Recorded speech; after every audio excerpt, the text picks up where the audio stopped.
આજ મારા બાપુએ બરોબર બપોર વચ્ચે હે ને આ બેરલ ખખડાવવાનું ચાલુ કર્યું છે કા અરે ડીઝલની અછત આવે એમ છે, ડીઝલ ભરવા જવું થઈ રહ્યું હા. એ કેટલો મોટો પ્રશ્ન છે. આમાં બી ભર્યા કેમ કાઢવા? આમાં પાછા બી એ બેગ ક્યાં દેવા કાઢવા અઘરા ફૂફાડાનો ઉપયોગ કર્યો. નીકળ્યા બી નીકળ્યા?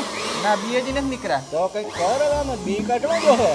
તમારો દીકરો એન્જિનિયર છે, આગળ જો કાઢી દો બી. હવે આ ફૂફાડાથી તો બી ના નીકળે, કારણ કે બી બહુ ઓછા લિમિટેડ છે અને આની અંદર આપણે ડીઝલ ભરવાના છે, એટલે બી એ રહેવાના જોઈએ. જાતે દીએ ટાંકીમાં એ બી આવી જાય તો આખું એન્જિન બગાડે એવું છે.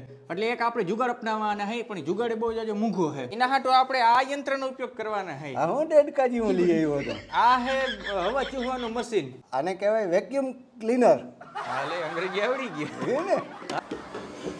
આવ્યા બી આવ્યા આમાં કઈ છે ઉંદેડા જ લોકો બોલે મલિકો. ના ના ના આવી ગયા બી. દેખાડ હાલ અમને આવી ગયા હોય તો. હવે આમાં કેટલાક બે આવ્યા ને હું તમને જરીક દેખાડી દઉં. દેખાડ હાલ.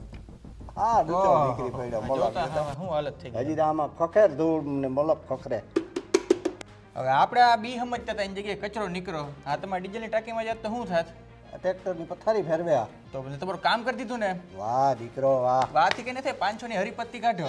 1000 રૂપિયા દે તું હવે બાપને દીએ દીકરા.